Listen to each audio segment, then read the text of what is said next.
चलिए, आपका टॉपिक छूटा हुआ है marginal relief individual HUF AOP BY artificial judicial persons का नॉर्मल प्रोविज़न में मार्जिन रिलीफ कैसे मिलता है। ठीक है, तो सरचार्ज उसको बता दिए थे, अब बता रहे हैं आपको मार्जिन रिलीफ। ठीक है, देखिए सबसे पहले नॉर्मल प्रोविज़न जाएंगे, भले वो नॉर्मल प्रोविज़न हो या आपका जो है 115 बीएससी 1A का हो, दोनों में जो निकालने का है मार्जिन रिलीफ सेम है। जिस तरह से आपका थ्रेशोल्ड लिमिट आएगा सरचार्ज का, उसी अनुसार आपका मार्जिन रिलीफ निकलेगा। ठीक है, जैसे स्टेप नॉर्मल प्रोविज़न में आते हैं, एग्जांपल लेते हैं, टोटल इनकम 1 लाख 1 करोड़ है, सॉरी 1 करोड़ 1 लाख है, 1 करोड़ 1 लाख।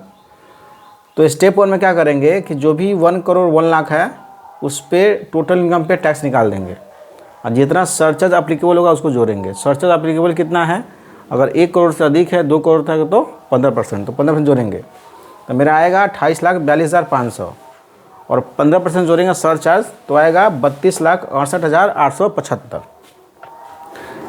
स्टेप 2 में क्या करेंगे, लोअर लिमिट पे निकालेंगे टैक्स और प्लस सरचार्ज। लोअर लिमिट मतलब 50 लाख से अधिक 1 करोड़, तो लोअर लिमिट यहाँ 50 लाख है। उसी तरह 1 करोड़ से अधिक 2 करोड़ तक, तो 2 करोड़ में लोअर लिमिट है। 2 करोड़ से अधिक 5 करोड़, तो लोअर लिमिट में 2 करोड़ है। 5 करोड़ से अधिक है तो लोअर लिमिट 5 करोड़ है। तो लोअर लिमिट पे निकालेंगे टैक्स। लोअर लिमिट में क्या है, इस केस में 1 करोड़ 1 लाख है तो लोअर लिमिट 1 करोड़ होगा, उस पर टैक्स निकालेंगे और प्लस सरचार्ज। सोचिए 1 करोड़ तक कितना सरचार्ज लगता है, 50 लाख से अधिक, और 1 करोड़ तक लगता है 10%। तो इसमें जोड़ेंगे हम 10% जोड़ेंगे हम सरचार्ज, तो मेरा निकल जाएगा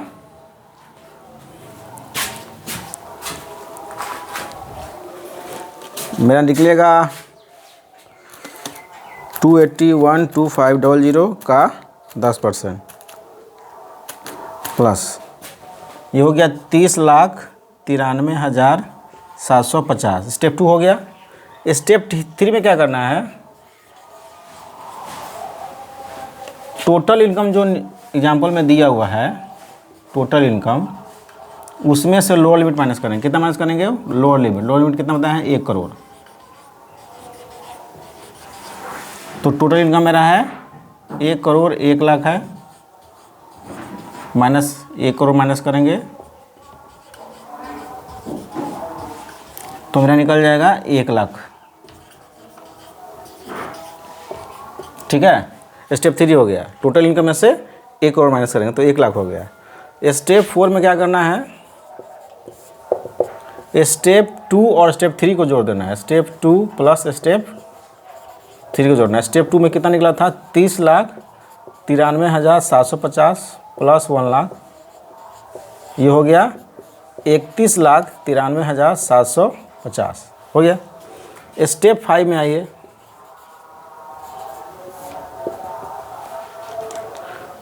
टैक्स लायबिलिटी जो निकलेगा स्टेप 5 में, tax liability lower of following, lower of step 1 and step 4। Step 1 step 4 में जो होगा, स्टेप 1 और स्टेप 4 में जो होगा उसका लोअर ले लेंगे।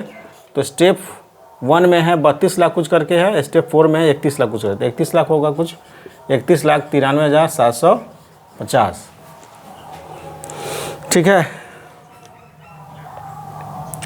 इस पे HEC जोड़ेंगे 4% जोड़ दिए HEC। जोड़ने के बाद में इसका 127750, 33,21,500 आ गया। अब मार्जिनल रिलीफ क्या मिलेगा, देखिए मार्जिनल रिलीफ आपको मिलेगा, relief step 1 minus step 5। Step 5 में जो विदाउट HEC है,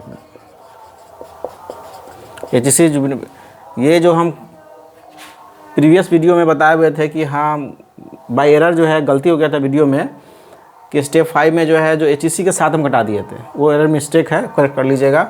तो स्टेप 1 में क्या है मेरा 32,68,875 माइनस स्टेप 5 में क्या है 31,93,750, ये वाला बिना HEC वाला। ठीक है, तो कितना निकलेगा मेरा, कितना मिलेगा मेरे को, 68875 माइनस 31,93,750, 75,125 इतना मिल जाएगा आपको मार्जिनल रिलीफ नॉर्मल प्रोविज़न में। ठीक है, कोई भी केस उठा लीजिए, स्टेप 1 से स्टेप 5 तक बनाइएगा, आपको निकल जाएगा मार्जिनल रिलीफ। ठीक है, उसी तरह अगर जाइएगा, ये तो क्या नॉर्मल प्रोविज़न में, उसी तरह जाइएगा आप अगर 115 BAC 1A में जाइएगा तो वहाँ भी उसी तरह है सरचार्ज, लेकिन 37% हायर छोड़ के है।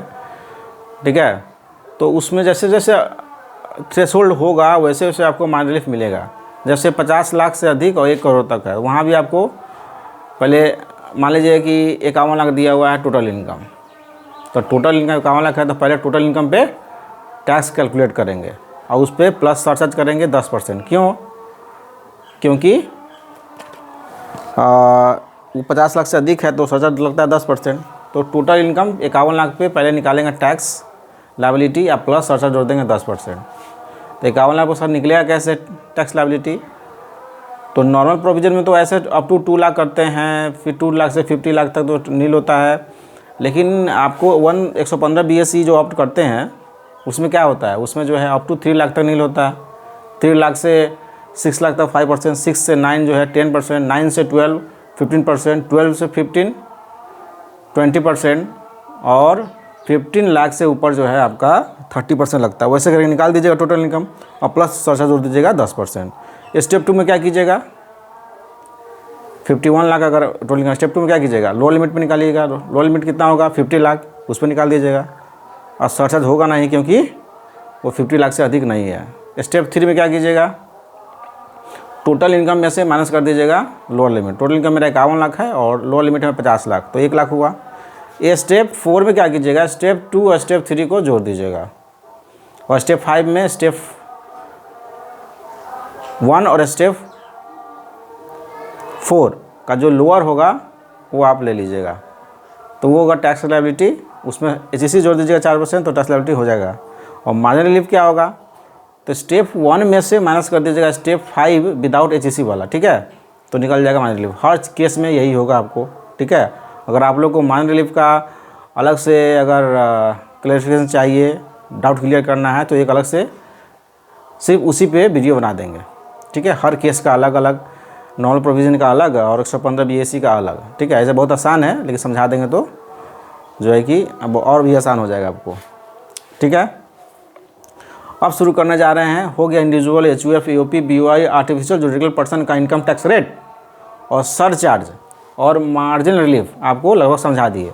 ठीक है, अब जा रहे हैं कंपनी में। ठीक है, कंपनी के बारे में जा रहे हैं कि कंपनी का क्या क्या स्कोप है, कंपनी में कितना टैक्स लगता है, नॉर्मल में कितना है, डिफ़ॉल्ट रेजिम में कितना है, ये बताने जा रहे हैं। कितना सरचार्ज है, कितना जो है मार्जिनल रिलीफ मिलता है, कैसे मिलता है, सब बताने आपको जा रहे हैं।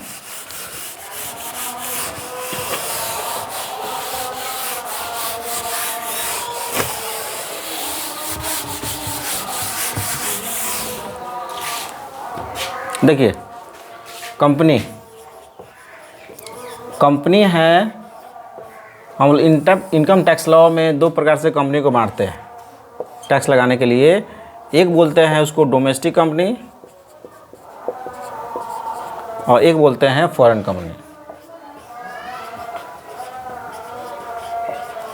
ठीक है, डोमेस्टिक कंपनी किसे कहते हैं, वैसे कंपनी जो इंडियन कंपनी हो, जो कंपनी एक्ट 2013 में रजिस्टर्ड हो और जिसका प्रिंसिपल प्लेस ऑफ बिजनेस जो है इंडिया में हो, तो वो डोमेस्टिक कंपनी हो गया। लेकिन एक और है कंपनी जो डोमेस्टिक कंपनी कहलाता है, भले वो इंडियन कंपनी ना हो।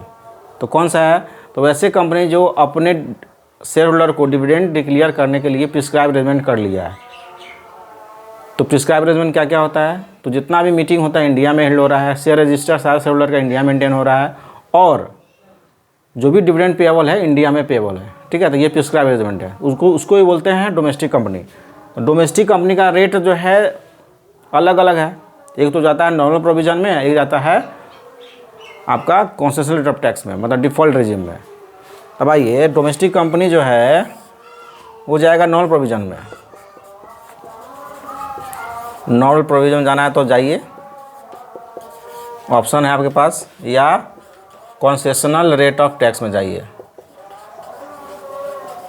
रेट ऑफ टैक्स में जाइए, कोई एक ऑप्शन को ऑप्ट कर सकते हैं।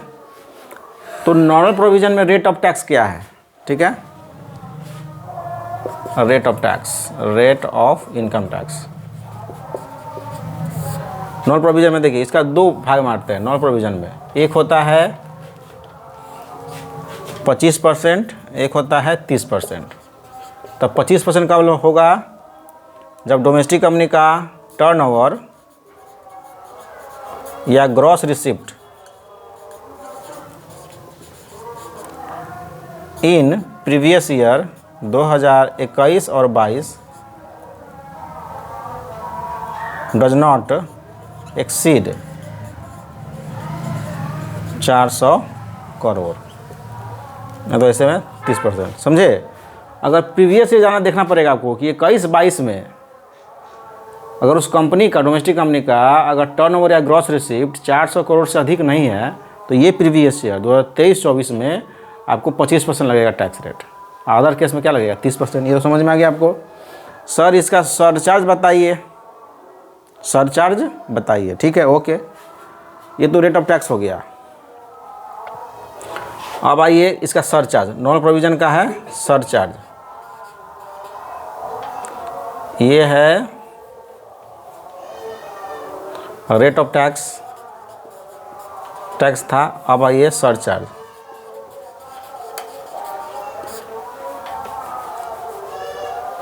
ठीक है। रेट ऑफ टैक्स था नॉर्मल प्रोविजन में 25-30%, सरचार्ज कितना है तो ये पता है आपको, होगा ही, नहीं तो बता दे रहे आपको। टोटल इनकम जो है greater than 1 crore but less than equal to 10 crore, और total income greater than 10 crore, तो ये हो जाएगा 7%, ये हो जाएगा 12%।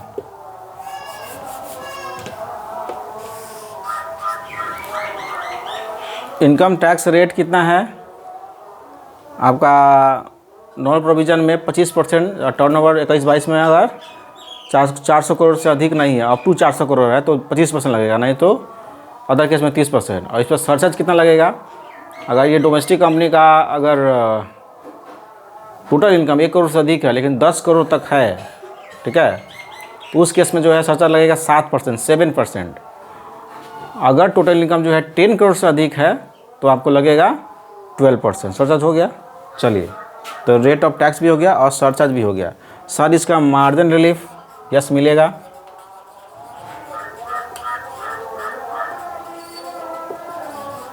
वही वाला स्टेप 1 से लेके स्टेप 5 करना है, ठीक है। स्टेप 1 से स्टेप कैसे निकालना है मार्जिन रिलीफ, जैसे मान लीजिए कि यहाँ पे टोटल इनकम है 1 करोड़ 1 लाख है, ठीक है। एग्जाम्पल में दे रहे हैं, गौर से समझिएगा कि अगर सरचार्ज टोटल इनकम अगर 1 करोड़ 1 लाख है तो स्टेप 1 में क्या करना है, 1 करोड़ 1 लाख में पहले टैक्स लायबिलिटी निकालिए स्टेप 1 में, और प्लस सरचार्ज कितना जोड़िएगा, जब 1 करोड़ से अधिक है तो आप जानते ही है कि 7% लगता है, 7% आप जोड़ दीजिएगा सरचार्ज, ठीक है। वो होने के बाद में फिर स्टेप 2 में क्या करना है, लोअर लिमिट पर निकालना है आपको टैक्स लायबिलिटी। तो लोअर लिमिट कितना है, यहाँ पे 1 करोड़ से अधिक है तो 1 करोड़ पे निकालिए, सरचार्ज नहीं लगेगा क्योंकि 1 करोड़ से अधिक पे लगता है। पहला में स्टेप 1 में टोटल इनकम पे टैक्स लायबिलिटी निकालिए, 1 करोड़ 1 लाख है उस पर निकालिए, सरचार्ज लगेगा उस पर आपको 7%। और स्टेप 2 में कितना लगेगा, स्टेप 2 में लगेगा 1 करोड़ पर लगेगा, उसमें सरचार्ज नहीं लगेगा क्योंकि 1 करोड़ से अधिक पे लगता है ना कंपनी पे। तो स्टेप 3 में क्या करना है, टोटल इनकम जो है में से 1 करोड़ माइनस कर दीजिए। टोटल इनकम कितना है मेरा, टोटल इनकम मेरा कितना है 1 करोड़ 1 लाख है, तो उसमें से 1 करोड़ माइनस कर दीजिए, कितना है 1 लाख बच जाएगा। स्टेप 4 में क्या कीजिएगा, स्टेप 2 स्टेप 3 को जोड़िए, और स्टेप 5 में स्टेप 1 और स्टेप 5 का लोअर ले लीजिए। स्टेप 4 में स्टेप 5 में स्टेप 1 और स्टेप 4 का लोअर ले लीजिए और उस पर एचएससी जोड़ दीजिए, वो बच जाएगा, आपको टैक्स लायबिलिटी देना है। मार्जिन रिलीफ कितना मिलेगा, तो स्टेप 1 में से माइनस कर दीजिए स्टेप 5 का विदाउट एचएससी वाला, तो हो जाएगा आपको मार्जिन रिलीफ मिल जाएगा। तो ये है मार्जिन रिलीफ, आसान है। तो नॉर्मल प्रोविज़न में डोमेस्टिक कंपनी अगर जाती है तो उसका टैक्स रेट बता दिए 25-30, उसका सरचार्ज बता दिए 7-12, ठीक है, 7% 12%, और उसका मार्जिन रिलीफ कैसे होगा तो स्टेप 1 से लेकर स्टेप 5 तक। अब आइए कॉन्सेशनल रेट ऑफ टैक्स में। Concessional rate of tax, concessional rate of tax में जो है आपको अगर ऑप्ट करना है तो 2 सेक्शन आता है। सबसे पहले 115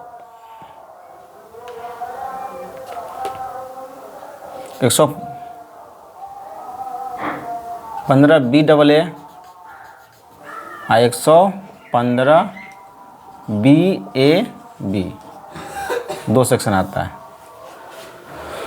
नॉर्मल प्रोविज़न को हटा दिए, चलिए नॉर्मल प्रोविज़न को भी हटा दे रहे हैं,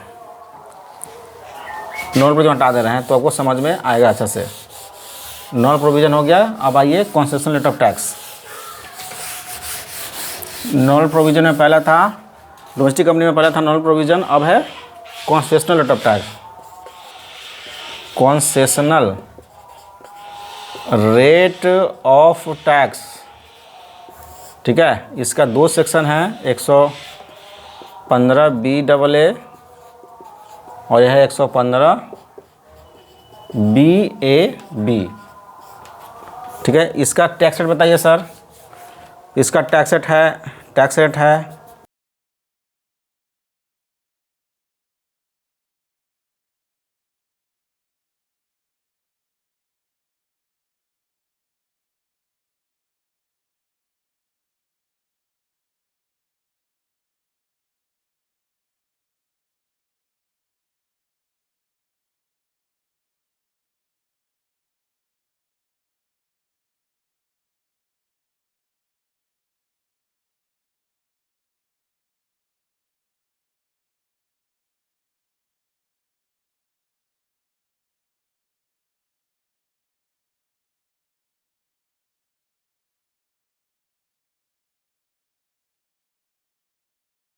करता है तो टैक्स रेट 15%, 10% और 4%।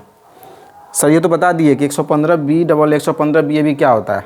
तो ये कॉन्सेशनल रेट ऑफ टैक्स है, मतलब वो अगर higher rate of tax normal provision नहीं देना चाह रहा है तो कम रेट ऑफ टैक्स दीजिए 115 BAA में, क्योंकि 22% ही लग रहा है, वहाँ तो 25% 30% था, इसमें 15% लग रहा है। तो 115 BAA में कंडीशन क्या है ऑप्ट करने का, तो कंडीशन है ये है कि सबसे पहले कुछ डिडक्शन आपको नहीं मिलेंगे। और 115 BAA कोई भी कंपनी ऑप्ट कर सकता है, मतलब डोमेस्टिक कंपनी नया हो पुराना हो, कोई भी कंपनी जो है 115 BAA में ऑप्ट कर सकता है। ये मैट क्रेडिट नहीं ले सकता है, मैट अप्लीकेबल नहीं होता है। तो कंपनी अगर चाहती है कि हाँ मैट जिसके पास है तो ऑप्शन जो है 115 BAA ऑप्ट करके मैट का क्रेडिट ले लेता, नहीं ले सकता है। तो इससे अच्छा क्या होगा कि आपके पास पहले से मैट है तो उसको पहले यूटिलाइज़ कर लीजिए, कोई डिडक्शन है पहले से ले लीजिए, तब अगले साल में आप जो है 115 BAA ऑप्ट कर सकते हैं। लेकिन एक बार ऑप्ट कर लिए 115 BAA तो आप जो है नॉन प्रोविजन में नहीं जा सकते हैं। Once you have opted 115 BAA आप वापस नहीं जा सकते, ठीक है, नॉन प्रोविजन में। तो कोई भी कंपनी 115 BAA ऑप्ट कर सकता है, पुरानी हो नई कंपनी, डोमेस्टिक कंपनी होनी चाहिए। 115 BAB में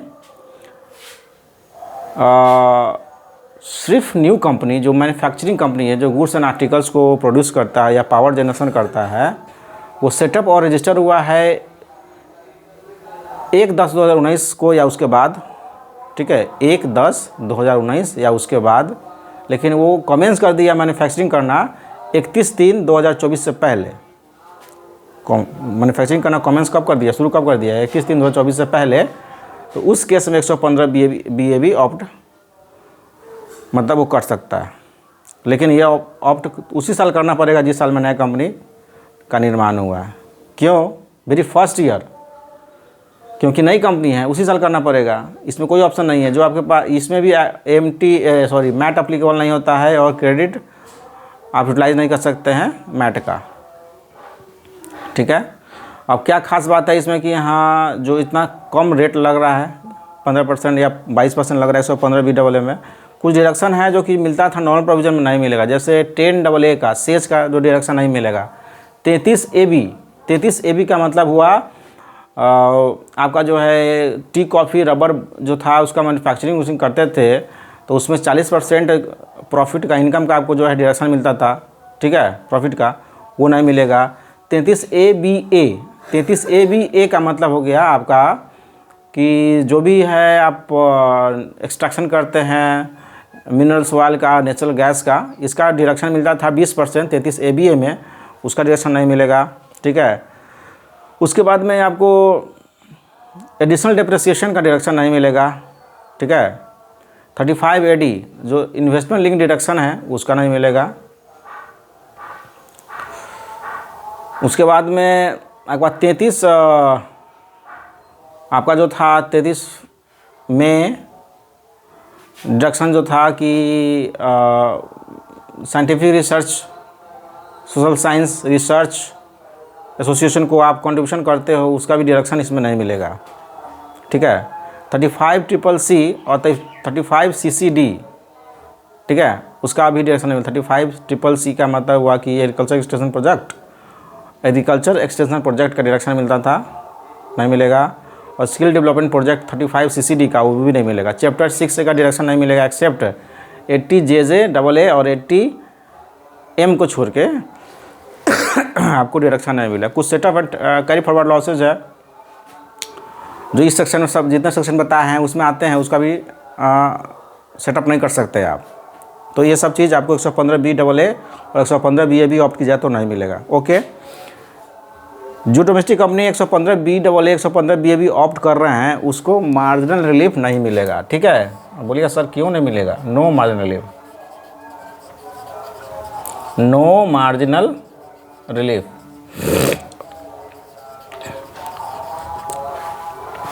क्यों नहीं मिलेगा मार्जिनल रिलीफ? क्योंकि इसका थ्रेशोल्ड लिमिट फिक्स्ड है, इसका सरचार्ज फिक्स्ड है। ये नहीं कि हाँ 1 करोड़ से इतना तो 1 करोड़ से इतना सरचार्ज है, ठीक है। सरचार्ज इसका 10% है सब में, 115BAA में भी और 115BA भी 10% है, इसलिए इसको मार्जिनल रिलीफ नहीं मिलेगा, ठीक है। ये हो गया। अब आइए कि डोमेस्टिक कंपनी क्या उसको स्पेशल जो रेट ऑफ टैक्स लगता था क्या वो लगेगा? यस लगेगा। लॉन्ग टर्म कैपिटल गेन है 112 का, लॉन्ग टर्म कैपिटल गेन है 112A का, शॉर्ट टर्म कैपिटल गेन है 111A का, वो स्पेशल रेट ऑफ टैक्स इसको लगेगा, ठीक है। स्पेशल रेट ऑफ टैक्स जो था, रेट ऑफ टैक्स लगेगा LTCG, STCG 112A और 111A, ये भी लगेगा। अब आइए फॉरेन कंपनी, ये हो गया।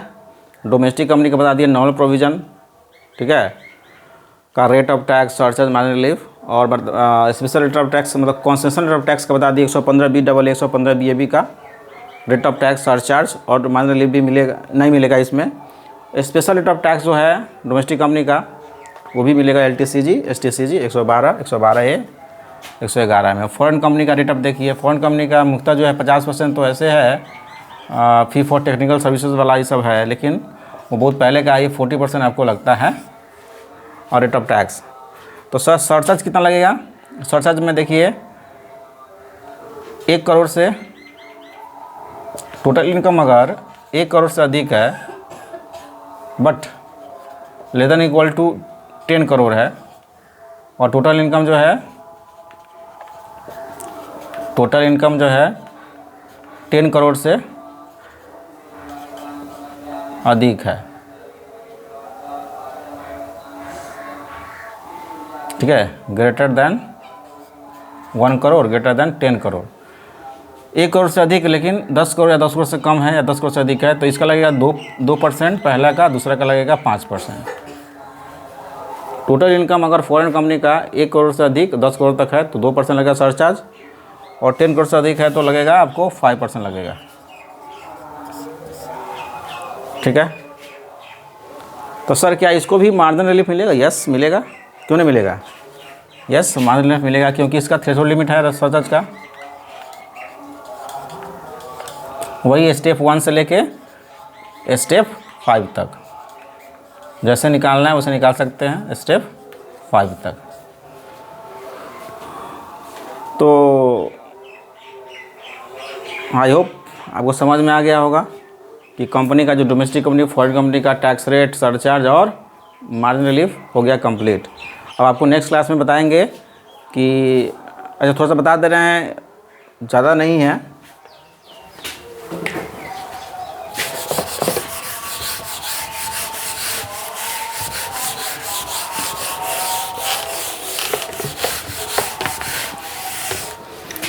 अब है आपका फॉर्म है, एलएलपी है और लोकल अथॉरिटी है। लोकल अथॉरिटी है, ये क्या बता दे रहे हैं, कल बताएंगे कोऑपरेटिव सोसाइटी का टैक्स रेट, लास्ट क्लास होगा। और थोड़ा सा ये 87A का जो ये होता है, क्या होता है 87A का क्या होता है भाई, 87A का क्या होता है बताइए। वो रिबेट मिलता है 87A में, वो बताएंगे, ठीक है। तो कल जो है कोऑपरेटिव सोसाइटी और रिबेट जो 87A का बताने के बाद में बेसिक कंसेप्ट का चैप्टर कंप्लीट हो जाएगा। उसमें कुछ क्वेश्चन है, कुछ केस लॉ है, वो भी समझा देंगे, ठीक है। कि लिक्विडेटेड डैमेज है, उसको कैपिटल रिसिप्ट मानते हैं, ऐसे करके कुछ है, तो उसमें जो है आपको बता देंगे। तो पहले कल लास्ट क्लास होगा आपका बेसिक कंसेप्ट का, फिर नेक्स्ट क्लास में शुरू करेंगे पीजीबीपी, तो कैपिटल गेन, ऐसे करके TDS, assessment of race entities, एक नया चैप्टर इंक्लूड हुआ इस बार से, ब्लैक मनी एक्ट जो है घुसा है। उसके बाद में तब जो है नॉन रेजिडेंट में घुसेंगे। जो मुख्य चैप्टर जो है, मेन चैप्टर जो है उसको कंप्लीट करते जाएंगे, ऐसे तो पूरा करना है कंप्लीट, ठीक है। चलिए, इसका टैक्स रेट क्या है, इसका टैक्स रेट क्या है भाई, सीधा है 30%, ठीक है। इसका सरचार्ज कितना है, सरचार्ज टोटल इनकम जो है अगर 1 करोड़ से अधिक है, 1 करोड़ से अधिक है तो 12% लग जाएगा, ठीक है। सर इसको मिलेगा मार्जिन रिलीफ, यस मिलेगा। सरचार्ज जब अप्लीकेबल होगा तो मिलेगा, लेकिन वही स्टेप 1 से लेके स्टेप 5 करना है। सर इसको कंसेशन रेट ऑफ टैक्स लगेगा, यस लगेगा। Rate of tax LTCG, STCG 112, 112A, 111A, yes लगेगा इसको। तो टैक्स रेट है 30%, सरचार्ज है टोटल इनकम अगर 1 करोड़ से अधिक है तो 12%, और मार्जिन रिलीफ यस मिलेगा, क्योंकि यहाँ पे थ्रेशोल्ड लिमिट है 1 करोड़ से अधिक है, तो इसलिए स्टेप 1 से स्टेप 5 तक निकालना है आपको, नॉर्मल है। और कंसेशन रेट ऑफ टैक्स अगर अप्लीकेबल होगा इस पर होगा अगर LTC, तो LTC का 112 का जो लगता है आपको रेट, कितना लगता है, 112 का लगता है 20%, 112A का लगता है 10%, एक्सीडिंग 1 लाख लॉन्ग टर्म, और 111A का लगता है 15%, नहीं लगेगा। तो आई होप आपको समझ में आया होगा। इसी तरह मेहनत करते रहिए। और कुछ बात है कि आप लोग का जो पेपर 6 है, पेपर 6 है जो इंटीग्रेटेड बिजनेस सोल्यूशन है, उसके बारे में मेरा मानना है कि आपको लगभग जो है 7 सब्जेक्ट का जो है उसमें पूछा जाएगा, लेकिन ICI का क्लैरिफिकेशन कुछ नहीं आया कि किस चैप्टर से कितना पूछेंगे। तो इससे बढ़िया रहेगा कि अभी से तैयारी करना शुरू कर दीजिए।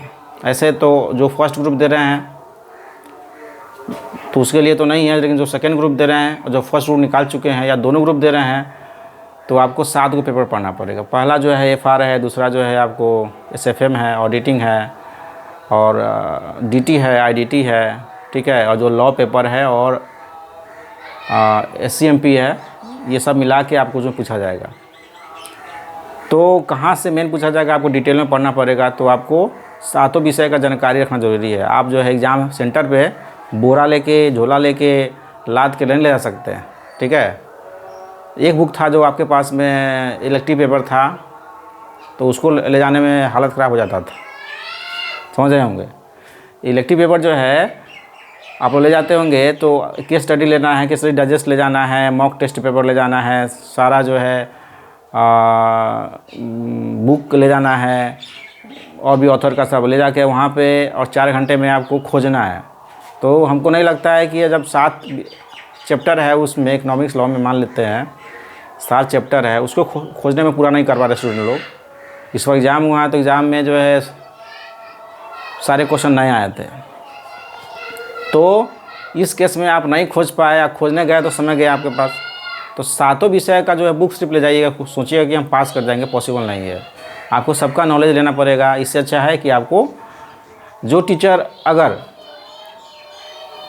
अगर डिटेल में हर चैप्टर पढ़ा रहे हैं, हर सब्जेक्ट पढ़ा रहे हैं, आप वहीं से आप क्लास कर सकते हैं। लेकिन आप कोई गेस वर्क दे रहे हैं, ये मेरा गेस वर्क है, मुझे पता है कि कुछ चैप्टर से जो है इतने आ रहे हैं, कुछ चैप्टर से यही पढ़ लो आपको हो जाएगा, तो ये पॉसिबल नहीं है। क्योंकि ICAI ने कहीं से दिया नहीं है, कुछ केस स्टडी दे दिया है कि ये सब केस स्टडी आ सकते हैं। एक केस स्टडी में 2-3 सब्जेक्ट का जो है क्वेश्चन आपको डाल दिया जा सकता है।